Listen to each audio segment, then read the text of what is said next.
Bismillahirrahmanirrahim. Assalamualaikum warahmatullahi wabarakatuh.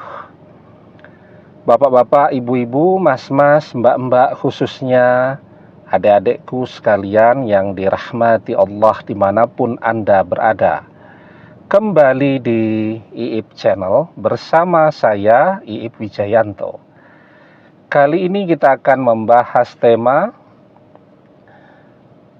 3 hal yang membuat kamu merasa beruntung berpisah dengan mantan. Ya.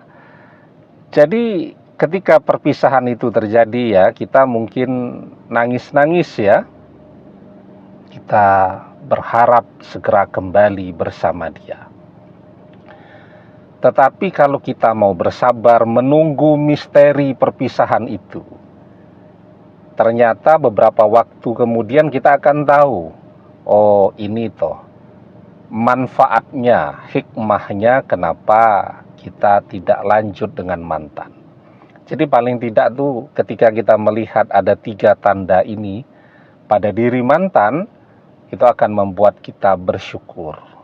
Tidak jadi lanjut dengan mantan. Artinya kita merasa beruntung gagal dengan mantan. Yang pertama, ya, di dalam perjalanan waktu itu kita ternyata melihat bahwa mantan itu mandul. Ya. Mandul itu artinya tidak bisa mendapatkan keturunan, ya. Kita sering melihat ya, ada misal seorang wanita yang sebenarnya cantik, punya performa penampilan yang luar biasa menarik. Nah, tetapi misal mandul, nah itu jadi alasan betul tuh bagi suaminya untuk kawin lagi atau untuk menceraikan. Ya ketika dia misalnya diceraikan, dia kawin lagi, nanti dapat suami yang baru, alasannya juga begitu, diceraikan karena pengen punya anak. Nah, jadi ketika dia kalau ingin rumah tangganya tidak bubar lagi, dia harus mencari seorang duda yang sudah punya anak banyak, begitu sudah tidak lagi mencari keturunan, ya. Cuman mencari pendamping atau teman hidup, kan gitu ya.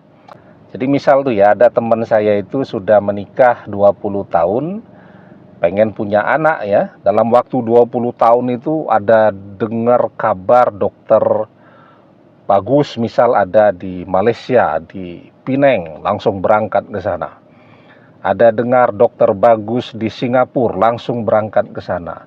Ada dengar dokter spesialis of skin, ginekologi ya, kehamilan yang bagus di Australia, langsung berangkat ke Australia. Jadi biayanya cukup besar ya. Padahal orangnya normal, tidak kelihatan ada sakit apapun ya, sehat walafiat, tetapi butuh ke dokter. Nah, itu namanya terapi kemandulan ya. Kalau berhasil biayanya besar ya, dan kalau misalnya tidak berhasil juga ya ujung-ujungnya biasanya perceraian. Nah, jadi orang ketika tahu kalau mantannya mandul ya, oh ternyata lebih baik tidak lanjut dengan mantan ya. Mungkin dia bisa menerima jika pasangannya mandul, tetapi tekanan tuh nanti dari keluarga, dari orang tua, dari saudara-saudara. Setiap datang acara arisan terah ya, selalu ditanya, sudah 5 tahun menikah, kok belum punya momongan juga. Nah, itu tekanan-tekanan yang akan luar biasa, yang sebenarnya mereka ini saling mencintai, tapi bisa membuat rumah tangganya bubrah karena tekanan dan ikut campur dari begitu banyak orang tadi. Ya, jadi kita bersyukur ya kalau bisa punya momongan dengan mudah, tidak perlu penyuburan ke dokter dan seterusnya. Alhamdulillah ya. Nah, sehingga ketika dikaruniai anak, momongan, nah itu dirawat, dijaga dengan sebaik-baiknya. Karena ternyata bisa punya momongan dengan cepat, dengan lancar, itu adalah anugerah yang luar biasa.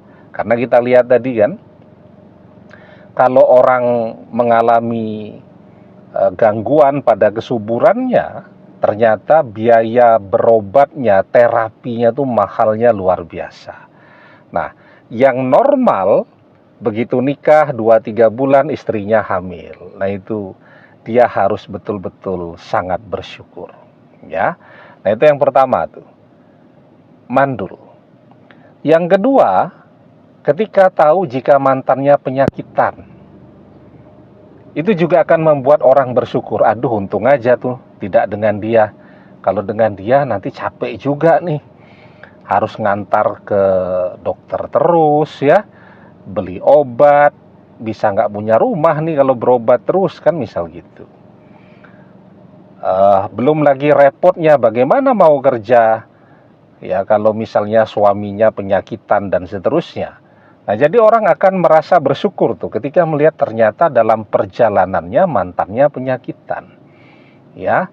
Nah, jadi kita yang Allah berikan kesehatan itu harus bersyukur betul. Karena nikmat sehat ini juga mahalnya luar biasa. Ya.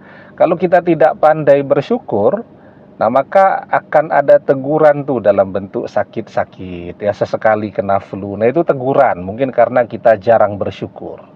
Ya, maka kalau kemudian orang lupa bersyukur, tidak pernah bersyukur, maka bisa jadi azab, makanya jadi sakit-sakitan. Jadi kita itu harus bersyukur dengan nikmat kesehatan yang Allah berikan. La'in syakartum la'azidannakum wala'in kafartum inna azabil lasyadid. Jadi Allah Subhanahu wa taala mengajarkan kepada kita, jika kalian pandai bersyukur dengan nikmatku, maka akan aku tambahkan nikmatku atas kalian. Tetapi jika kalian tidak pandai bersyukur, maka sesungguhnya azabku sangat pedih, ya. Nah, itu yang kedua, penyakitan. Yang ketiga, ketika tahu mantan pekerjaannya nyungsep, bisnisnya ambruk, menganggur dan seterusnya. Ya. Jadi orang juga zaman sekarang ya, secinta apapun kalau kemudian melihat pengangguran seperti itu, jadi males juga kan? Karena apa? Karena akan menambah beban untuk dia.